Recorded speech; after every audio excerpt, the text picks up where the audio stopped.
A paz do Senhor Jesus a você que está entrando neste canal de devocional.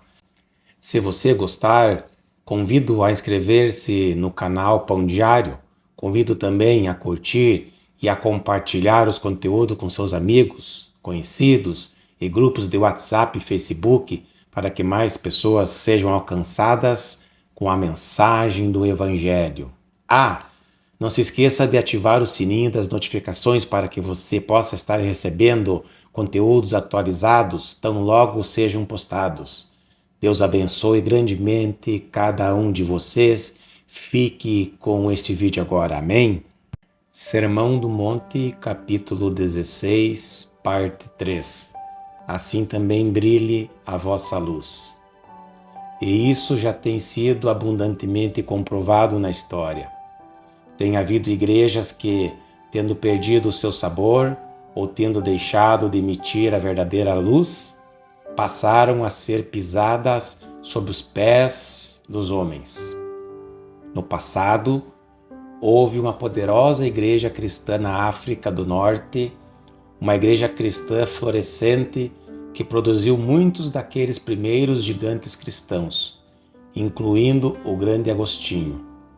Todavia, essa igreja perdeu o seu sabor e a sua verdadeira luz, e por causa disso foi literalmente pisada pelos pés dos homens, e deixou de existir. Outro tanto já aconteceu em muitos países. Que Deus nos dê a graça para aceitarmos essa solene advertência para nós mesmos. Uma profissão meramente formal de fé cristã é algo que, em última análise, sempre terá esse triste fim. Talvez pudéssemos sumariar o quadro inteiro da seguinte maneira: o verdadeiro crente não se oculta e nem pode deixar de ser notado. O homem que verdadeiramente esteja vivendo e funcionando como crente sempre assume posição saliente, assemelha-se ao sal, assemelha-se à cidade edificada sobre um monte, a uma candeia posta no velador. Não obstante, podemos acrescentar aqui mais uma ideia. O verdadeiro crente nem ao menos deseja esconder a sua luz. Percebe quão ridículo é alguém dizer-se crente e, no entanto, deliberadamente tentar ocultar a sua identidade. O indivíduo que deveras reconhece tudo quanto a graça divina determinou para ele e tem feito em seu benefício, e que também compreende que, em última análise, Deus fez tudo isso a fim de que ele possa influenciar a outros. É um homem que não é capaz de ocultar a sua realidade espiritual. Se descobrirmos em nós mesmos a tendência de esconder a nossa luz debaixo de um alqueire, então teremos de começar a examinar-nos a fim de certificar-nos se realmente somos luz. Parece ser um fato curioso que envolve tanto o sal quanto a luz, que eles tendem por manifestar a sua virtude essencial. E por esse motivo, se houver qualquer elemento de incerteza quanto a isso, deveríamos examinar a nós mesmos e tentar descobrir a causa de tão ilógica e contraditória posição. Vamos exprimir a questão, portanto, em termos ainda mais simples. Da próxima vez em que eu perceber em mim mesmo qualquer pendor para encobrir o fato que sou crente, talvez a fim de ser melhor aceito por alguém ou a fim de evitar ser perseguido, deverei pensar no indivíduo que acabara de acender uma candeia, somente para escondê-la debaixo de um alqueire.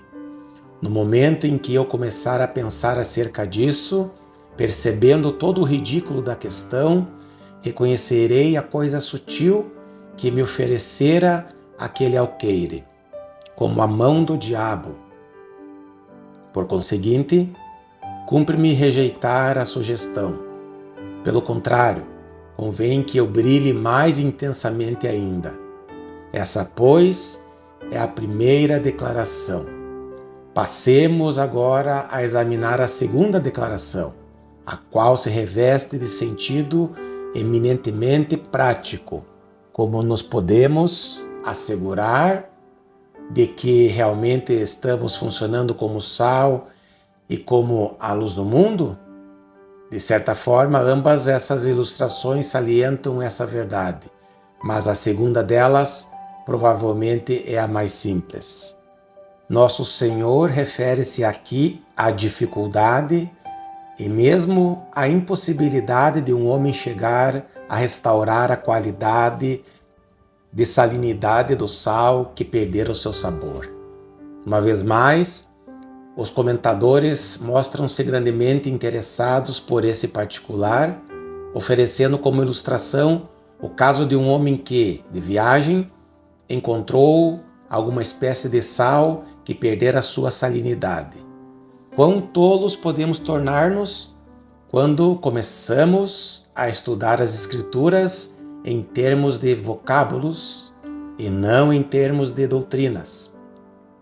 Não precisamos viajar até o Oriente a fim de encontrarmos sal insípido. Nosso Senhor tinha aqui tão somente o propósito de mostrar quão ridícula é toda essa situação. A segunda dessas duas ilustrações é a mais bem definida. Em uma lâmpada antiga, somente duas coisas eram necessárias: o azeite e o pavio. E essas duas coisas jamais podiam ser separadas uma da outra. Naturalmente, às vezes ouvimos pessoas que destacam exclusivamente o azeite, ao passo que outras salientam apenas o pavio. Entretanto, sem o azeite e o pavio, ninguém conseguiria acender uma lâmpada dessas. Essas duas coisas são absolutamente essenciais, pelo que nos compete dar atenção a ambas. A parábola das 10 virgens ajuda-nos novamente a relembrar essa verdade. O azeite é algo absolutamente essencial, imprescindível. Nada podemos iluminar sem ele, e tudo quanto as bem-aventuranças procuram frisar em determinado sentido é simplesmente destacar esse ponto. Precisamos receber essa vida divina. Jamais poderemos funcionar como luzes se não tivermos esse azeite.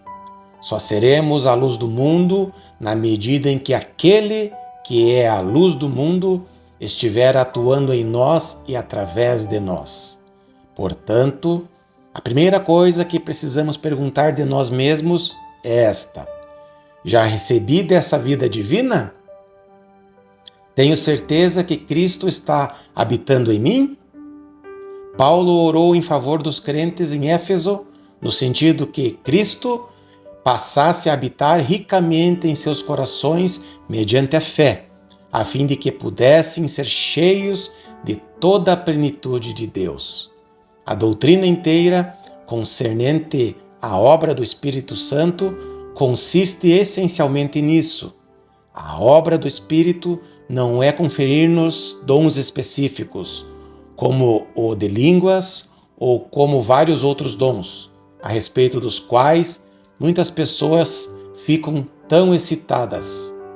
O propósito dele é transmitir-nos vida e as graças do Espírito, o que perfaz um caminho sobremodo excelente, como está em 1 Coríntios capítulo 12, verso 31. Tenho certeza que disponho do azeite, da vida, conforme o Espírito Santo de Deus pode dar? A primeira exortação, por conseguinte, deve ser entendida como um estímulo para buscarmos constantemente essa vida. Isso envolve, como é natural, a oração, a qual é um ato de nossa parte para participar dela. Com frequência somos tentados a imaginar que essa graciosa bênção de nosso Senhor nos é oferecida de uma vez para sempre. Diz ele: Vinde a mim, se quiserdes a água da vida. Vinde a mim, se quiserdes o pão da vida. No entanto, tendemos por pensar que é de uma vez para sempre que chegamos a Cristo e que daí por diante dispomos de um permanente suprimento. De maneira nenhuma. Trata-se de um suprimento que precisamos renovar para recebê-lo constantemente. Compete-nos, pois, viver em contato com Ele, e é somente quando constantemente recebemos essa vida da parte dele que podemos funcionar como sal e luz.